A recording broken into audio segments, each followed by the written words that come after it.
Welcome to Pop It's Culture, the show where we break down the trends, dive into the classics, and keep it real with the biggest moments shaping entertainment, music, and more. With your host Javi leading the way and the rest of the Run It Back podcast crew by his side, we're bringing the hottest takes, the freshest perspectives, and all the vibes you need. So sit back, turn up the volume, and let's pop off. Welcome back, everybody, to Pop It's Culture. Y'all heard that intro? Mm-hmm. What's going on, guys? What's going on, man? Nothing much. A lot. Nothing much with me, but a lot in this world. We're gonna dive straight into it, and then we'll end on something light. But first, we gotta bring up the hottest topic going around right now, and that is Donald Trump's reaction to Iran speaking on the United States stepping in on them defending themselves against Israel. Very much a spiral out of control because they're talking about war. Yeah. And that was the funny thing when he had Netanyahu. When he had him to the White House and he was sitting there, him and J.D. Vance was like, "You're playing with World War III, blah blah blah." Yeah. And now it's like, give me 2 weeks. And now it's like, it's like you're sitting there talking about like Iran's doing too much and this, that, and the other, and then now you want to jump down Iran's throat. Like, it's not a game, people. It's not a game. He's playing. These countries they're not playing. Yeah, because I mean even Putin's talking about nuclear war on Ukraine. Yeah, of course. It's crazy. Yeah, but I don't know. I mean, with a lot of things, he's made a lot of threats up until now. And Putin. Yeah, and they kind of haven't panned out because he said when he went into Ukraine that he was going to take it within like a week or something like that. Yeah. And now it's been how long? 3 years? Yeah. So that, I remain skeptical about. It seems more maybe bluster. But at the same time, with all of that stuff that's going on with Iran, I can understand the potential for a threat, but taking preemptive action with the threat actually not existing yet is kind of fucked up. Yeah. Especially when they're like, oh, well, this is what we want to do and we can't do it unless we have this from America. So now they're just going to drag us into their shit. And facts. And that's kind of talking about Israel? Yeah. Yeah. Yeah. So with all of that happening, it's ridiculous. And I think the whole 2 weeks thing is just he's buying time to test the political waters to see probably how his base is going to react, and then also figure out, outsourcing what's actually going to be done to other people in his circle to where they can come back and be like, all right, this is what you're going to say. And he's like, okay, cool. Kind of kick the can down the road so he can come up with just some bullshit excuse or some kind of rudimentary plan of action and reasoning for it to where it'll be digestible for his base. And most people, because it's so unpleasant, just won't want to think about it. So they'll be like, whatever, But the whole scenario seems very similar to a 9/11, very similar to 9/11 to me, because it's attacks happened originally with October 7th. Everything is kind of happening upon itself constantly, new developments, and then now we're at a point to where they're stepping into Iran because supposedly they could maybe someday potentially build weapons that could, harm Israel. But who gave it to them? Well, that's what I'm saying. It's it's understandable from Israel's perspective because it's a potential threat. Mm-hmm. But at the same time, like I said, it's if it's not really in existence, they haven't made shit, they can't do shit. Now it's at a point to where it's you're realizing that it's possible that they could create something. So now you're probably going to have to treat them with a degree of respect because they're becoming a threat. And facts. Yeah, so you don't really want to have to deal with them on some kind of potential future equal playing ground or something remotely similar. So you're like, well, yeah, we'll just crush them now. But that kind of reinforces a lot of the bad shit that they already think. At the end of the day, Netanyahu, people they don't give a fuck. It's not going to matter to them because they're looking out for their people, they feel like. But here we are. My And thing is like, would America be obligated to help Israel because no, I mean we're we're at least, allies? I don't. Well, I mean, I guess it depends on how bad it got. But from this point to where it's like preemptively, no, I don't feel like we're obligated at all to help them because this is shit that This they've is kinda y'all's war. cooked up, Yeah. or so they say. Well, and I mean, not even that, but this is stuff that's been going on for like Oh yeah, hundreds of years. Like, you know what I mean? Like it was. This stuff's been going on way before we was in country. So, Yeah. you know what I mean? Like, I don't know about that. For real? yeah, Well, if you're talking about what specifically are we talking about? like the war in the Middle East. Like, it's been, With themselves? yeah, Well, I mean, I think they've always had a beef, yeah. it's been like, Because they're trying to shove each other's religions down each other's throat. well, that in certain parts of the land is good for so it's a one country. resource Yeah. type thing.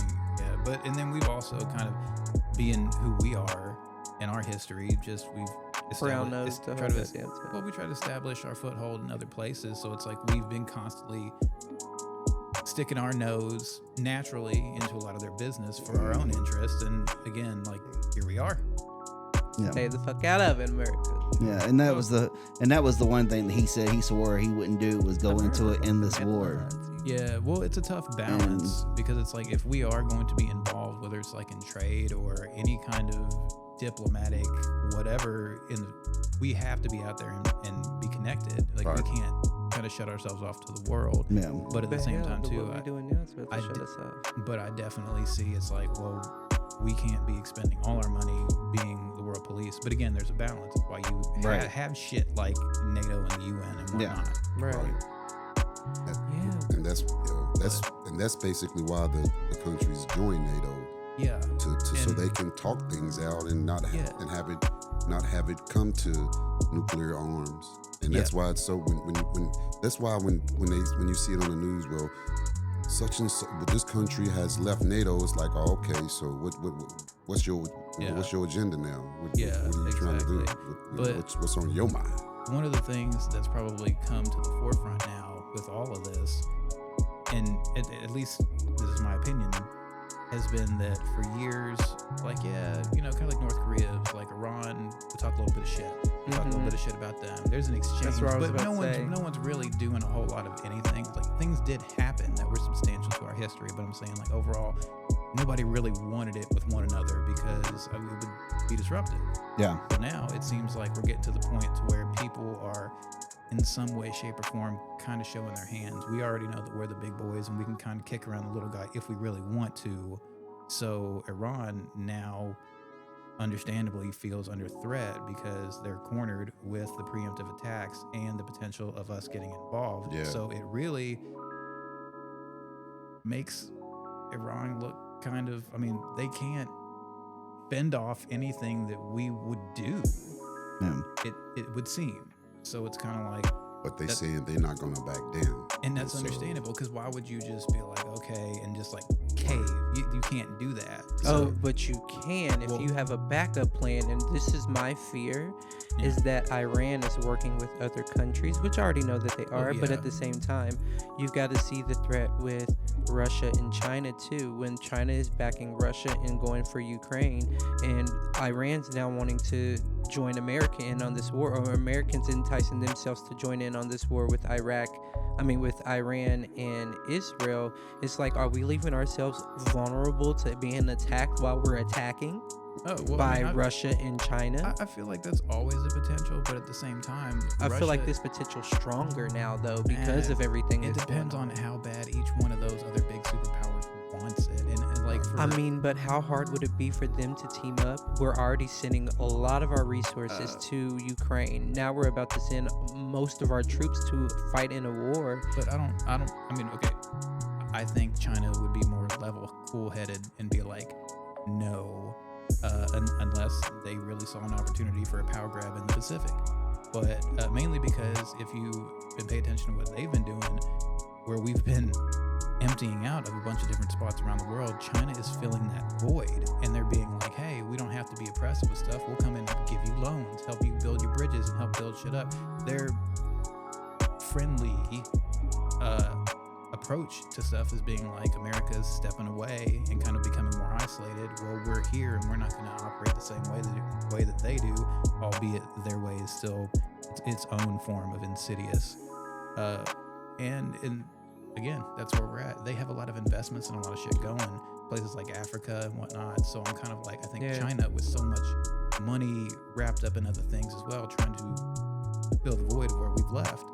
They might be like, maybe not, especially like they might end up throwing Iran to the wolves at the end of the day. You don't think Iran has resources that China wants, though? Well, yeah, but they're more likely to be like, well, we'll let them fight this bullshit war. A lot of them will die off, and then we'll just take what's left. Yeah. But wouldn't America then claim that? Not if Russia did get involved had to troops some small extent. See? It depends. Yeah, so if they have troops on the ground there, we do, and we defeat Iran, and we decide, okay, we're going to stay here for a while, and then China moves in. It's kind of like, okay. Yeah, it would be a tough sell. It wouldn't be impossible, but it would basically be like a reiteration of what we already have in Afghanistan. You know, I mean, we do have some peacekeeping troops in a lot of different areas for good reason. But again, repetition, it seems it's very similar to stuff that's already happened. It looks like we're just getting it in a new form. Yeah, I just think that it's crazy that we're here in a time of where we're also elsewhere, and in a time where this isn't America. Right. And that's kind of what you was talking about. Or it's the most America. Not that. Yeah. So you was saying that retaliation from other countries. Well, I'm sorry, Cha-Cha. You kind of got a point there. American imperialism. Yeah. Yes. So it's like, that's crazy. We are like diverting back in time. Oh yeah, we've been doing like, that. No, like I knew that it was happening, but it's happening a lot faster than you realize. Yeah, and it's the people who's run it because they want to turn it back to that time. You know what I mean? Like, and and they're in control right now. Complete. Like there's a small hair, but they're still in control. Yeah, it's crazy. But what was you saying, Cha-Cha? What you were saying about countries retaliating on us and us not being able to defend because we were already sending troops out. Yeah. Another thing about that, what you say, adding or piggybacking off what you said, is, are we even equipped or experienced because of what Trump did when he got in by removing the experienced ones. Yeah. When you know. So I would say we are hella vulnerable. Right, and replace them with incompetence. Yeah, and I'm not going to call them incompetent. They're just not experienced. I don't know, man. I've heard these people speak. Yeah, I know, right? That's what gets me. I'm talking about the like replacing the retired general. I forget what his role was, and then putting someone else in place with less experience. The ability to be able to remove substantial amounts of government staffing en masse due to your own personal political whims. That's weakened us. I feel like it's weakened us. And also, by design. Yeah. I look at it in this context too. Like, Elon hates Trump right now. He can just go back to his home country and be like, let's get these motherfuckers. You know, it ain't gonna happen. Well, I mean, I don't know, maybe. They hate each other right now. Well, I mean, like, it's bad. But that's hypothetically speaking. That's far fetched. No, really. I mean, he's got hella investments. That's what I was going to say. He's got those contracts. He's got those contracts. He's not going to. Yeah. But he probably will play two ends against the middle. Mm-hmm. You know, as people like that tend to do. Yeah. And just to know, any scenario that we have spoken on that's of our own opinion, it's not anything that's happened or taken place. The facts are the facts. We brought that to you, but let's move on away from Trump because I feel like we could talk about that forever. Right. Yes. Okay, so now what? So now we're gonna get into some criminal activity here in our own backyard that isn't outside the country, or so I don't think it is yet. And it's just a running back on the Diddy trial, and what's going on. Last episode I brought y'all that the lady from TikTok that was a trial attorney, but she was just sitting in on the case. She wasn't an attorney on the case, and we listened to that. Well, the update on that is that the juror number 6, the one that they said was kind of like doing too much, Yeah. saying too much. Conspicuous. Yeah, they actually removed him from the trial. Diddy's team submitted a 14-page reason as to why that man shouldn't be removed. Also called in racism and said that it was because he was black and it was too much diversity and this, that, and the third. So they replaced him with the white man. This is DC Comics. So now they really think right? that. Diddy Combs. DC Comics. Nah, don't insult DC Comics like that. With the villain, the diddler. The diddler. The diddler. So also in this, there is the feds have this case apparently that is gonna like supersede the case that's going on with him. Like they saying we are going to name celebrity names. We are going to like Good. they've got all this going on while Diddy's trial is going on. So it's like you've got social media and the media in general in a chokehold as far as like what does the feds have? What's going on with this case? They're saying that it's going to end this week. Well, yeah, this week that we're listening to this on, it's going to end. They're ready to wrap on Wednesday. And then the defense is like, well, it's going to take us at least 5 days to cover ours, like to do our closing. So like it's still going to be a little time before they close on this actual segment, but it's being pieced more and more now as to where the racketeering comes in. Yeah. Because it's more so the fact of his right hand, which I can't think of her name right now, it's a lady, and how she was actually orchestrating everything with him. And like the witnesses that have taken the stand have been specifically speaking on her name, like, oh yeah, she's the one that's contacting us, like she's the one that's like really like invested in this, like she is the person that Diddy goes to for these things, she communicates all this, she orchestrates most of this. So it's more so like showing that there's like precedent for racketeering, and it's really coming together. There was a couple of other people besides the Jane, his ex-girlfriend, that came to the stand, but it really much boils down to people that don't think that Diddy is going to jail or is in trouble, or this is just to like parade the next black man of stature and break him down. Like, no, this man is criminal. Like, he is one of the worst type of criminals because he had the money to pay these people off. Like the man, one of the people that took the stands was the security officer, the security person at the hotel who Diddy paid $100,000 to for the tape of Cassie, and it ended up getting out anyways. Yeah.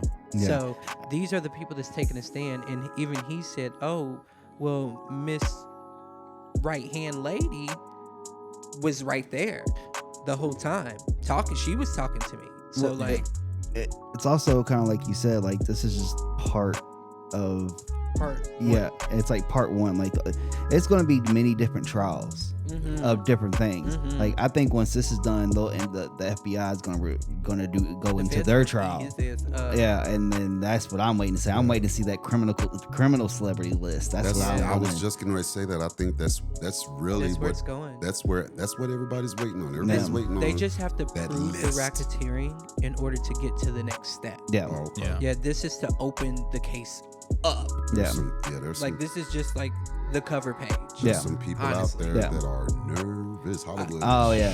Honey, they're gonna turn this into a movie, is what I'm telling y'all. No, yeah. I know that for a fact. Oh yeah. But Who do you think they'll get to play Diddy? Michael B. Jordan. I don't know. I don't know. Would you want that role Diddy's though? son. I mean, like His son that looks just like him, I guess. That's crazy. He would be devastated, I but don't they'd make a know. lot of money. I don't know who played him in the Biggie movie. Notorious. I don't know. It would be funny if one of his friends that really back then that stopped fucking with him turned up for the role. Right. Like I'll Mace. take that. Yeah. That would be fucking I'll play it. crazy. I'll make money off that. He make me lose out. You know, like you never know. But so it's set to the closing arguments, or the close is supposed to start on Wednesday, and there's so much. But this is literally just the front cover of the book. that Yeah. is about to start the journey of the Right. rest of his downfall. Do you all think he'll get pardoned? No. No. No. No, not at all. Yeah. I couldn't see that. I mean, I can see You him. do? Think about it. Pardoned by who? Donald Trump? Yeah. No. You don't think so? No. The only reason I would say he would do it is try to be like, oh, see, I'm for the people. You know what I mean? No. Like, No. He wants to stay as far away from the allegations of him being in those Epstein files. Yeah, and that's why If he was threatened Elon when Elon made Yeah. that tweet about him being in the Epstein Epstein files. files, He was he's- like, oh, I can do a lot of things to you. Yeah, so I don't think that he wants to even touch that with a 10-foot pole. We'll see. We will. But I don't think that. You want to put a bet on it? No.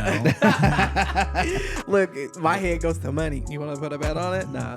But yeah. So that's a little update, a little run it back on the Diddy trial, and the next little part is just a little filler. It's not anything like a lot of people really are too concerned about, but I am, and it Right. rubbed me the wrong way, even though I loved it. Do I wish- tell. So, this past week, Beyoncé, Hey. Right. Cowboy Carter Act 2 Yeah. was in Paris, and each show since she's been over there has been like elevated to the highest level. I'm not saying that I didn't get a great show, because the show was amazing. I wouldn't change it for the world, but at the same time, like, those ain't your people, bitch. B, them is not your motherfucking people. It is not No, I mean, your they are, but they aren't. Like, we all are everybody's people, but she didn't turn up the way she's turning up over there. Like, Miley Cyrus showed up in her Paris show, and they ate up one of the most iconic songs I feel is on that album, and I would have just loved to have been a fly in Miley's hair at that concert, because it looked magical. Like, you could tell that Miley was so like overjoyed and starstruck when she was on stage with Beyoncé, and I don't think that they actually recorded the song in the same space, because the way that the chemistry was on the stage, I could see that it was a new feel for the both of them, Right. and it was iconic. It was an iconic moment. You got a literal country artist and somebody just dabbling into country music, really, and she's not really, she's country, but that's not her genre, Beyonce. Yeah. Per se, as far as if you're looking at the type of music that she typically makes, Yeah. but where she had Miley and her on that stage. Miley looked gorgeous in her gold ensemble, Beyonce too, but the energy that they were feeding to each other was, you could tell it was pure love, and it was just so like fun to watch. I just wish I was there, B. Why didn't you do So it? you caught a clip of this? Yes, it was a clip of it all over social media from every angle, and I think I watched every angle possible because I wanted to see what happened home.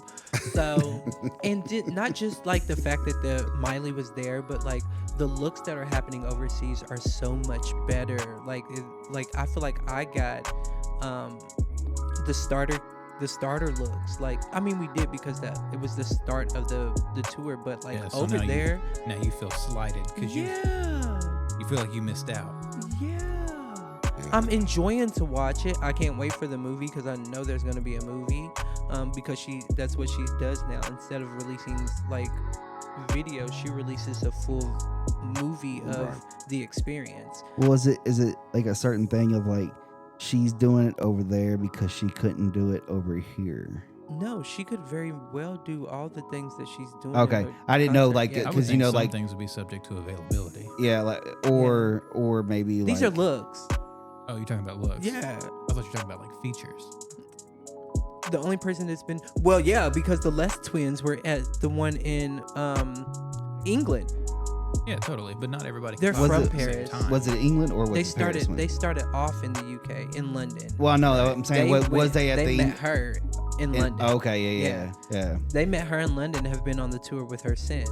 We would have loved to see the Les twins. Yeah. They're your first twins, and they ate it the up. Yeah. And Miley did too. So like, we would have loved to have gotten a Post Malone at the concert, or I mean, Tyler Perry showed up, and that's a whole nother controversy. That's right after this, actually. I think this episode's gonna be a little longer because we gotta dive into that. That just popped up in my head, and I gotta let y'all know the tea. Okay. Because baby, have y'all heard it? No. Have you seen it? No. Oh my God, y'all are gonna gag. And I already knew it, but we gonna dive into that right after this. But back to Beyonce. Tyler Perry was at her concert, but he wasn't on stage, which I wouldn't think that he would be. I would be like super weirded out if he was. But he was the only celebrity that we've seen that like came to the concert, and he was in the stands just like everybody else. Okay. He did like get his praise or whatever. They kind of like, and he was like doing little weird ass dances or whatever. But it wasn't really like that moment on stage where you got a celebrity that's singing with their feature. Like that would be so dope. Like that Beyonce Nicki Minaj moment at the Grammys when everybody was like, oh my God, Nicki's here. But yeah, like I just felt like she should have amped up the United States dates. If she was gonna dull down a little bit, I feel like it should have been when she got over there, and then when she came back over here, she should have amped it up even harder. Yeah. Just because like this is your home, like American Requiem, like this is your note to American country music. You know what I'm saying? So like, why not give it your best over here as opposed to over there? But I know that you want to give them a show too. But give us a little something. But she still has to come back over here and finish out her tour. So maybe it's just building up to the biggest thing. So maybe when she comes back, so maybe I should have got my tickets like. Yeah, because you can't go hard in the first few shows because it's hard to amp up from there. I know, but you go up in the beginning, and then once you get comfortable, you can kind of like give them like more of a like, you know what I'm saying, a more somber version of it, and then towards the end of it you amp it back up. Don't start it off dull, then build up, and then dull down. Like we don't want you to come back and dull back down. Right. You've already we've seen what you're giving them over there. That's that part. Well, you should have started over there and then came over here and gave us what you're giving them. That part. But here nor there, it was an amazing show. She's still Queen Bee. I still love her down. I don't regret going to the concert. I'm living for the pictures and stuff. I just would have liked to seen more of what she's giving them over here. Especially at the concert that I was at. Who wouldn't want to see those things at the concert? But yeah, like she's still going strong. She's still like topping the numbers as far as concert ticket sales and even merch sales right now. It all accumulated is like hitting records. So kudos to her. Claps up for B. Yeah, killing it. Period. But let's side table that conversation because y'all ran it through my brain about this Tyler Perry situation. Run it back. So there's this guy on social media that is dropping walnuts upon walnuts upon walnuts of video, like text messages, pictures of these conversations with him and Tyler Perry. Right. He worked with Tyler Perry or was working with Tyler Perry, and he's filing a lawsuit on Tyler Perry for like touching him and like trying to persuade him or trying to like workplace sexual harassment. Yeah, he was trying to essentially seduce, bro. Yeah, like he was doing all that, and there's no denying it.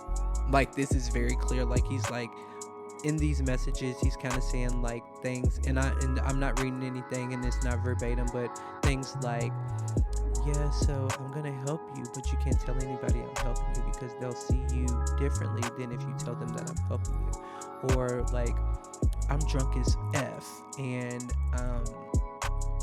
you should come over. Like I know this is an explicit show, but I don't know if like people letting their kids listen, and I don't want to get too far into detail with what was said because I don't want to get in trouble. Yeah, we don't want to get in trouble with the network. last week my video got restricted. I don't know how restricted it is, but it's very sexually explicit things, exchanged both ways. Apparently the boy is straight, and Tyler Perry's trying to persuade him to like, he's straight and a Christian, and he believes in his Christian values.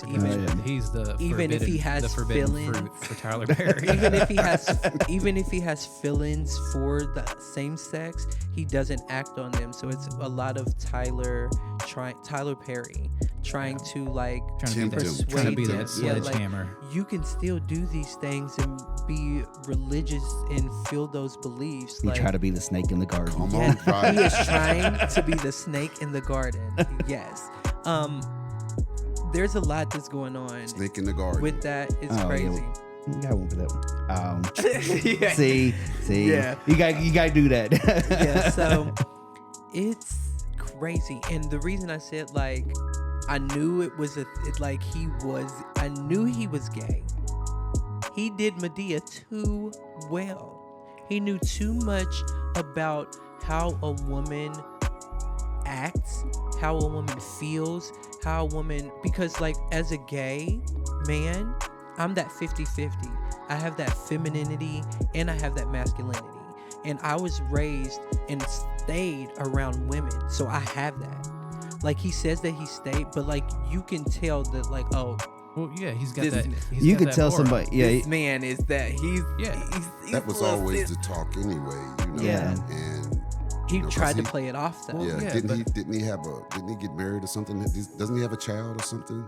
I have no idea about that. But like you can tell the person, like a person being raised by women versus a person that was raised by women, that he can put himself in the shoes. yeah. You know. But when this story came out, it just took me back to when another person that worked with Tyler Perry made accusations that somebody tried to make sexual advances towards him, but Right. he didn't specify who it was. He just was like, this is a really known person. A lot of people would know who it is. I don't want to speak on their name, but this is what happened to me. And he never dropped names. This person's dropping names. Now, He's dropping receipts. They come out for after blood. Receipts after receipts. It's insane right now. So he was in a relationship, a long-term relationship with a female, but they never married. And in 2020, he said Yeah, he but, announced that he was. but I mean, single. we all So- know how that goes. Right. Yeah. That's right. Yeah. That's what we're talking about. He was hiding it because they was like, yeah, that's a front. They Yeah. were- But this person's suing him for like $20-something million. Crazy shit. Yeah. Yeah, he's got a son. He has a son. Wow. He has a son named Amon, Amon Tyler Perry. Wow. Born in 2014. This guy was Yeah. apparently like working with Tyler Perry. Like Tyler Perry was like supposed to be putting him in places to meet people, teaching, kind of like molding him to be like famous in his own right, but also giving him everything he needed to be that. As long, kind of seemed like as long, from what I read, it kind of seemed like as long as we're doing some things. He tried to put him on that together casting in some couch. He tried to put him on that respect. casting Yeah. couch. Yeah, it's very He pulled a much. diddler. He's the Yeah, real diddler. Yeah, it's he's the very he's the much- diddler wannabe. Yeah, he's Yeah, the it's right. very much given that vibe. He's the diddler. So- diddler. Yeah, I was baffled by like seeing what was being said. I wasn't baffled that He was gay.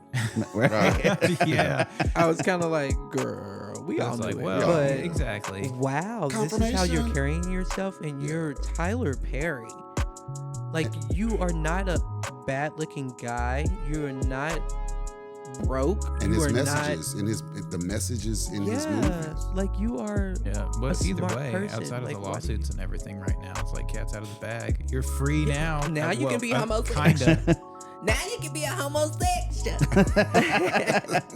I can say that because I'm a Yeah. homosexual. Now But- you can do you. Yeah, but those are the stories that That's I have today on crazy. pop That's culture. wild. Like I this. knew nothing about that. Yeah. Ooh, I didn't know that y'all didn't know. So I'm glad I got to bring a Yeah. story All that right, y'all had all right, nothing all to right, know. all right. Like you said, confirmation.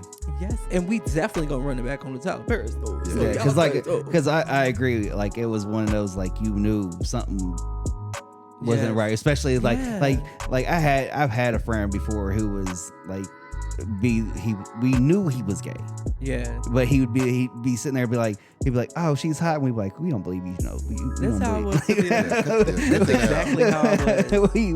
we know you don't think she's hot. That's Like, You just exactly think how I was. you just think her shoes are yeah, cute. you think Yeah. what she's wearing is hot. Yeah. Like until Yeah. 11th grade, that's exactly how I was. And Yeah. then when I came out as gay, my friends were like, "Oh yeah, we already knew." Yeah. We just Yeah, waiting on you we to was catch up to yeah. it. Like, we could tell you had 2 pop collars in 9th grade. Like, let's be real. 10th grade, let's be real. You had a pink and a blue pop collar, and you had your ears pierced, and your hair was curly with a perm. Homosexual.